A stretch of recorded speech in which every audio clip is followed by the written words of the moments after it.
A Câmara dos Deputados aprovou nesta quinta o projeto de lei ou as propostas que juntas formam uma mini-reforma eleitoral. Entre os pontos de destaque estão os que alteram regras sobre prestação de contas, flexibiliza o uso do fundo partidário, a questão da inelegibilidade dos parlamentares e também a cota de participação das mulheres. O texto agora segue para análise no Senado. E para a gente falar um pouco mais sobre isso, nós recebemos mais uma vez a deputada Adriana Ventura, do Partido Novo de São Paulo e que é líder da legenda na Câmara dos Deputados. Deputada, bem-vinda mais uma vez, um bom dia.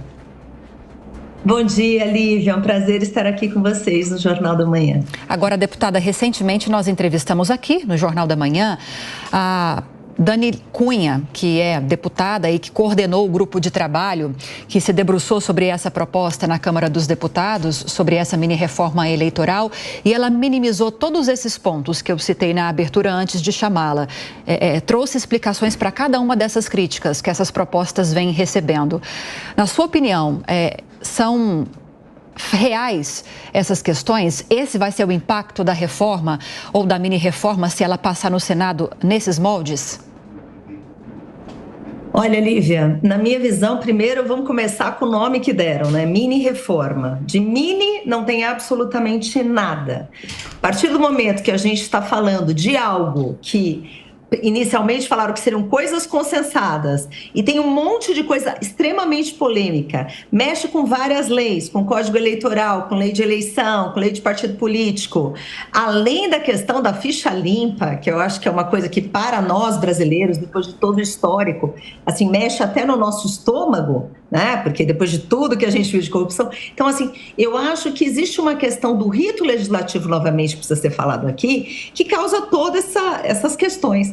Tem questões muito sérias que foram mexidas nessa mudança, nessa mini-reforma eleitoral, que, na verdade, beneficia impunidade, que flexibiliza um monte de regras para prestação de contas. Então, a gente percebe que vai ter menos sanção, os partidos vão ficar mais impunes, e isso eu acho que é o pior de tudo. A gente vê nitidamente que o único objetivo, é privilegiar partido político, dar mais poder para cacique partidário, afrouxar regras. Então a gente é um retrocesso absurdo. Deputada, dentro disso eu queria perguntar para a senhora o seguinte: o presidente do Senado deu uma declaração até curiosa ontem dizendo, olha, se não der paciência, porque há um prazo para que essas mudanças tenham validade para o ano que vem. Eu pergunto, publicamente pode ser um discurso e nos bastidores pode ser outro nesse caso? Olha, a gente nunca sabe o que acontece dentro das salas, das reuniões, das portas fechadas e das ligações telefônicas. Mas o que eu acho que há uma sinalização clara é que nem sempre Câmara e Senado têm as mesmas opiniões. Sempre tem uma corda puxando para um lado, uma corda puxando para outro. Um manda para o outro devolve. Então, isso para mim é muito claro.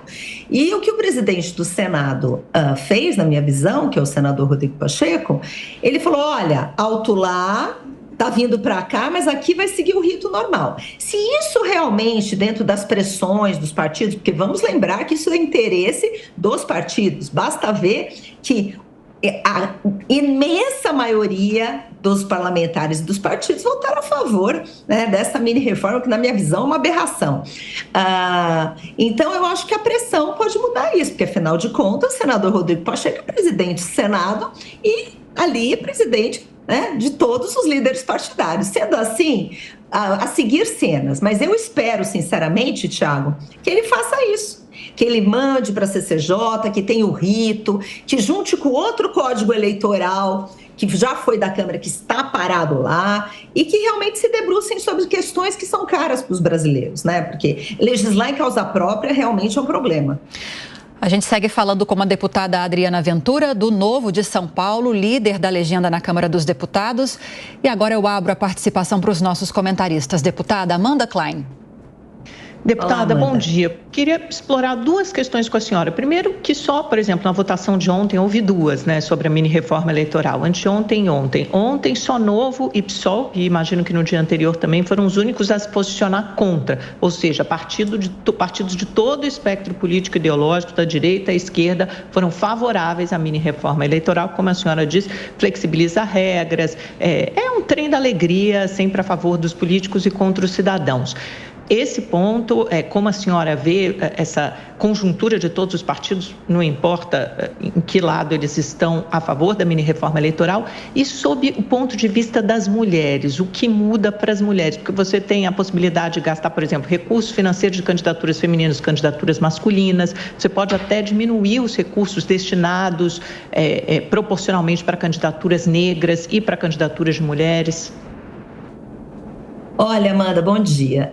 Na verdade, assim, o que aconteceu você disse bem, né? Direita, esquerda, o que prevaleceu lá foi o interesse dos partidos políticos, dos caciques partidários e da perpetuação do poder, ponto. A tristeza aqui é que a cada eleição as regras são mudadas. Mal sentaram na cadeira para sentir a outra eleição que está com problema, questionamento, já estão mudando de novo. O objetivo, claro, é reduzir legendas, isso já ficou claro. Agora, em relação à sua pergunta, isso que aconteceu com as mulheres, de fato, já estava acontecendo, porque tem aquela questão da cota dos 30%, a discussão, que vamos supor que não tenha 30%, tenha 40%, né? O fundo deve acompanhar, deve ser 40%, né? Dentro de uma lógica.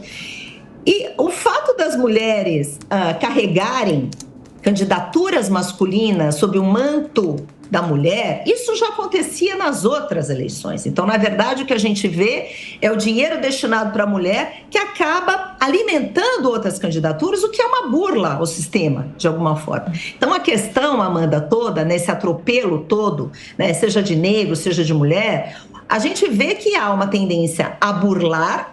A gente vê que é uma tendência, como é que vai ficar depois? Mas vai mais para o homem ou vai para essa mulher? Qual campanha vai cantar mais? Na verdade, a candidata vai receber o dinheiro e vai ser a laranjona também, né? Ainda que faça uma dobradinha dentro da legenda, como que vai ser essa distribuição de dinheiro? Cada partido que define a sua. Isso precisa realmente ter uma fiscalização atenta, porque isso já aconteceu na eleição passada, né? E eu acho que foi isso que você perguntou, né, Amanda? Sim, porque foi oficializado, né? No fim, essa bula, a mulher como laranja, as candidaturas femininas como laranjas, é o que a senhora disse muito bem. Basicamente, foi oficializado por essa reforma, mini-reforma. Na verdade, oficializar um monte de aberrações. Inclusive, a intenção é muito clara, né? Diminuir a participação de minoria, dificultar a entrada, porque eu consigo até entender de tentar diminuir partido político. Porque como partido político é negócio, sim, não faz sentido ter 35, não faz sentido ter tanto partido. Então, a tendência é que diminua. Eu sou favorável, tá tudo certo. Mas desse jeito, ainda mais se soldado, um grupo de trabalho que faz 3 dias de audiência e acha que discutiu exaustivamente, lamento, né? Não é assim que funciona. Deputada Adriana Ventura, agora a pergunta de Roberto Mota. Mota. Bom dia, deputada. Qual é o impacto das mudanças na distribuição das sobras eleitorais nos partidos pequenos? Olá, bom dia, Roberto Mota. É um prazer estar aqui com você. Olha, essa regra, a nova regra, mudou a regra de novo. Então, para partido pequeno, foi uma catástrofe, né? Eu vou até esquecer que eu sou de um partido pequeno e vou falar de uma maneira, assim, bem isenta. Como eu estava falando antes com a Amanda, acho que a tendência de diminuir partido, ela é legítima, faz sentido, porque a gente não tem 35 ideologias diferentes. Mas essa regra que foi imposta sem o devido debate, quero deixar claro, essa regra 100/10, ela é uma afronta. Primeiro, porque muda cada eleição. Já teve a regra que mudou do 80/20, que foi a passada. Isso quer dizer, você precisa fazer 80% da cadeira para poder participar na sobra. E a questão é tão grave, Mota, mas ela é tão grave, na minha visão, porque usou o instrumento errado. Porque tem cláusula de barreira, tem outras maneiras de você realmente fazer essa redução de partido. E essa regra nova, por exemplo, vou dar o exemplo do estado do Amapá, que eu até usei na tribuna. O estado do Amapá, se fosse aplicada esta regra que mudaram ontem, né, na votação, ontem, anteontem, essa semana, faria com que o estado do Amapá só tivesse um partido político. Então, para explicar para quem nos ouve aqui, só vai concorrer às sobras dos votos os partidos que fizeram uma cadeira inteira. Então, vamos supor, no estado de São Paulo, que é o estado que eu estou, simplificando, uma cadeira, 300 mil votos. O partido que fizer 298 mil votos não tem direito a concorrer nas sobras. A partir do momento, e por outro lado, o partido que fizer 302 mil votos talvez fique com 2 cadeiras. E o exemplo do estado do Amapá é chocante, porque aplicando essa regra, o estado do Amapá, que tem 8 vagas na Câmara Federal, teria 8 cadeiras ocupadas pelo mesmo partido que, no caso da simulação, é o PDT. Então, tira qualquer partido, por quê? Porque foi o único partido que fez uma cadeira inteira, 300 mil votos, então os outros partidos são descartados. E isso é muito ruim, porque a gente percebe que candidatos poucos votados podem ser eleitos. A gente tem o mesmo problema que a gente já teve do puxador de voto, daqueles efeitos todos. Então, isso é muito grave para a democracia. Pois bem, queria te agradecer mais uma vez a participação, deputada. Conversamos com a deputada Adriana Ventura, do Novo de São Paulo. Seja sempre muito bem-vinda ao Jornal da Manhã. Um bom fim de semana e bom dia. Bom final de semana para todos. Muito obrigada.